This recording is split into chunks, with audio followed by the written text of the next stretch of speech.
परिधि सिद्धांत से प्रेरित होकर साम्राज्यवादी ईरान और इज़राइल के घनिष्ठ संबंध थे, क्योंकि वे अरब शक्तियों को एक साझा खतरा मानते थे।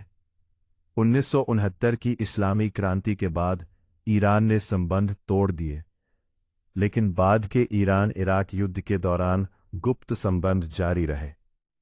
ईरान ने इज़राइल के 1982 में लेबनान पर आक्रमण का विरोध करने के लिए हिज़्बुल्लाह को प्रशिक्षित और सशस्त्र किया, और दक्षिणी लेबनान पर इज़राइली कब्जे के दौरान शिया मिलिशिया का समर्थन करना जारी रखा।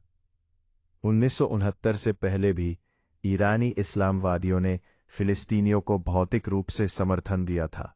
1979 के बाद ईरान ने फिलिस्तीन मुक्ति संगठन के साथ और बाद में फिलिस्तीनी इस्लामी जिहाद और हमास के साथ संबंध स्थापित करने का प्रयास किया।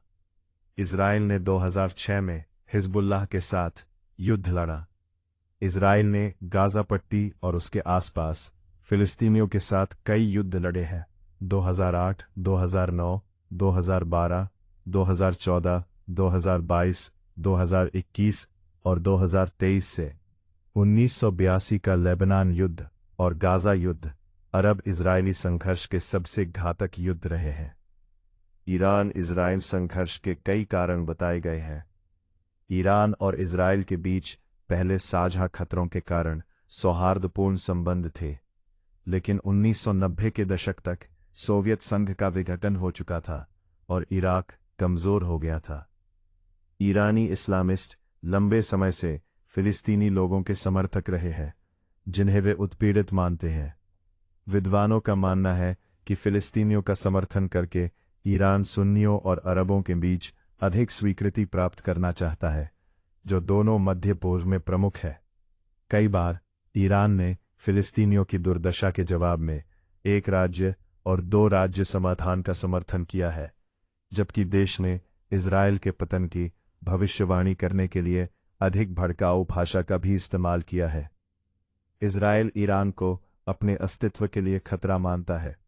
इज़राइल ने ईरान पर नरसंहार की मंशा रखने का आरोप लगाया है, जबकि ईरान ने इज़राइल पर गाज़ा में नरसंहार करने का आरोप लगाया है। परिणाम स्वरूप इज़राइल ने ईरान को परमाणु हथियार हासिल करने से रोकने के लिए उसके खिलाफ प्रतिबंध और सैन्य कार्रवाई की मांग की है। समाचार आउटलेट्स ने बताया कि कैसे ईरानी प्रॉक्सी मिलिशिया 2025 में इज़राइल के साथ युद्ध के दौरान काफ़ी हद तक चुप रहे और ईरान को युद्ध में अलग छोड़ दिया। पृष्ठभूमि। मुख्य लेख: ईरान-इज़राइल संबंध और दक्षिण लेबनान संघर्ष 1945-2000।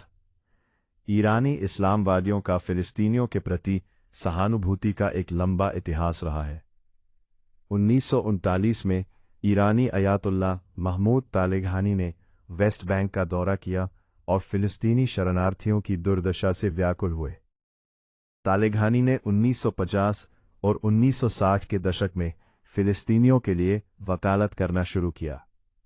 1967 में 6 दिवसीय युद्ध के बाद उन्होंने फिलिस्तीनियों को भेजने के लिए ईरान के भीतर धन जैसे ज़कात जुटाया। उस समय ईरानी सरकार इन गतिविधियों से चिंतित थी और SAVA के दस्तावेज़ों से संकेत मिलता है कि सरकार का मानना था कि ईरानी जनता फिलिस्तीनी लोगों के प्रति सहानुभूति रखती है। इसी तरह 1969 में ईरान के सर्वोच्च नेता बनने से पहले रूहुल्लाह खुमैनी ने फिलिस्तीनी लोगों का समर्थन किया। उन्होंने इज़राइल के साथ पहलवी राजवंश के संबंधों की भी आलोचना की, इज़राइल को पहलवी शासन का समर्थक मानते हुए। 1969 की ईरानी क्रांति के बाद खुमैनी की नई सरकार ने इज़राइल के प्रति शत्रुतापूर्ण नीति अपनाई। नई ईरानी सरकार इज़राइल को एक औपनिवेशिक चौकी के रूप में देखती थी। ईरान ने इज़राइल को एक राज्य के रूप में मान्यता देना बंद कर दिया और इज़राइल के साथ सभी राजनयिक, वाणिज्यिक और अन्य संबंध तोड़ दिए। उसकी सरकार को ज़ायोनी शासन और इज़राइल को कब्जे वाला फिलिस्तीन कहा। दोनों देशों के बीच तनाव के बावजूद इज़राइल ने 1980 से 1988 तक ईरान-इराक युद्ध के दौरान ईरान को समर्थन दिया। युद्ध के दौरान इज़राइल ईरान को सैन्य उपकरण प्रदान करने वाले मुख्य आपूर्तिकर्ताओं में से एक था और उसने सैन्य प्रशिक्षक भी उपलब्ध कराए। ऑपरेशन बेबीलोन में इराक के ओसिराक परमाणु रिएक्टर पर बमबारी करके उसे नष्ट करने के दौरान इज़राइल ने ईरान के युद्ध प्रयासों को प्रत्यक्ष समर्थन दिया। इस परमाणु रिएक्टर को इराक के परमाणु हथियार कार्यक्रम का एक केंद्रीय घटक माना जाता था। 1982 में इज़राइल द्वारा लेबनान पर आक्रमण के परिणाम स्वरूप फिलिस्तीन मुक्ति संगठन PLO लेबनान से निकल गया। इसके बाद दक्षिणी लेबनान पर इज़राइल के कब्जे से लेबनान में इज़राइली सहयोगियों और इज़राइली नागरिक आबादी को अस्थायी रूप से लाभ हुआ, क्योंकि 1970 के दशक में PLO द्वारा किए गए हिंसक हमलों की तुलना में हिजबुल्लाह द्वारा उत्तरी इज़राइल पर कम हिंसक हमले किए गए। हालांकि इज़राइली प्रॉक्सी मैरोनाइट लेबनानी फोर्स और दक्षिणपंथी पलांगिस्ट द्वारा लेबनानी शियाओं के विरुद्ध किए गए सबरा और शतीला नरसंहार का दीर्घकालिक परिणाम दक्षिणी लेबनान में फिलिस्तीनी के बजाय एक स्थानीय लेबनानी प्रतिरोध आंदोलन का उदय था, जो 1990 के दशक के उत्तरार्ध तक इज़राइल के लिए 1970 के दशक में PLO द्वारा उत्पन्न की गई रणनीतिक समस्या से कहीं अधिक समस्याएं पैदा कर रहा था। ईरान में मध्य पूर्व में सहयोगियों और प्राक्षी बल्लातों का एक नेटवर्क स्थापित कर दिया है, जिसे वे क्षेत्र में अमेरिकी और इज़राइली हितों का विरोध करने के उद्देश्य से प्रतिरोध की धुरी के हिस्से के रूप में वर्णित करता है। तेहरान की बयानबाजी क्षेत्र में प्रॉक्सी बलों के लिए उसके समर्थन और हमास जैसे फिलिस्तीनी समूहों को हथियार और वित्त पोषण प्रदान करने के कारण इज़राइल ईरान को एक अस्तित्वगत खतरा मानता है। कुछ मामलों में प्रॉक्सी समूह राजनीतिक दलों में परिवर्तित हो गए, एक ऐसा परिवर्तन जिसे ईरान द्वारा प्रोत्साहित और पोषित किया गया था।